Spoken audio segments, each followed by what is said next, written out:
poets and prophets. That's how I see the users of heroin, and they come from a completely wide, unsuspecting demographic.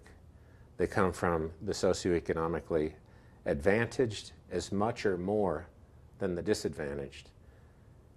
Those who are drawn to heroin are drawn to it because it helps to fill voids that they experience when they look at the world around them and they see injustice, inequity, disbalance, discord, an absence of hope. They see despair in others, not even necessarily themselves. Good people, good men and women of all ages with upbringings to respect the rights and the privileges of neighbors and to respect self are drawn into and find themselves in that trap more and more than modern society wants to believe. But take my word for it, it's true. Your neighbor or your spouse or your cousin is just as vulnerable as anybody else that you might have imagined because of their lack of resources or education or insight.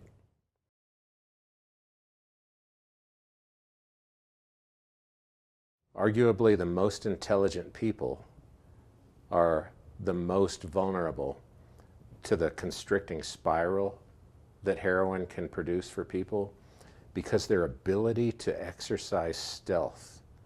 Intelligence is a vulnerability that complicates the addiction process.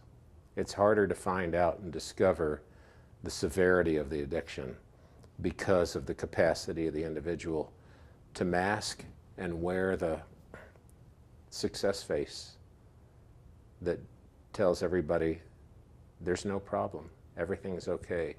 Even if there's awareness of the use, that's okay. He'll see his way out. She'll be able to find her way out of this situation. Let's just stay out of her way or his way and let them make their way. That is not the course.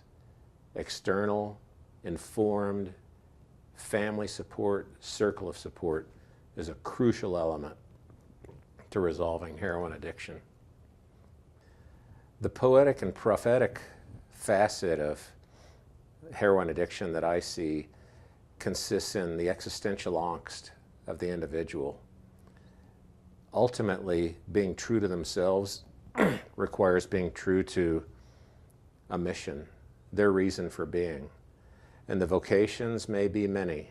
As we often joke, figuring out what we want to do to grow up might be an indicator that we have had many meaningful missions and purposes in our lives.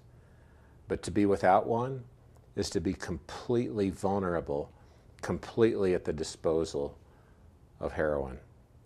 It is that poetic and prophetic urge or strength in the individual that is still there, that's seeking fulfillment. Until heroin is taken out of the picture, finding and following that dream, that cause for being, for existing, can't be accomplished. When it's removed, everything is possible.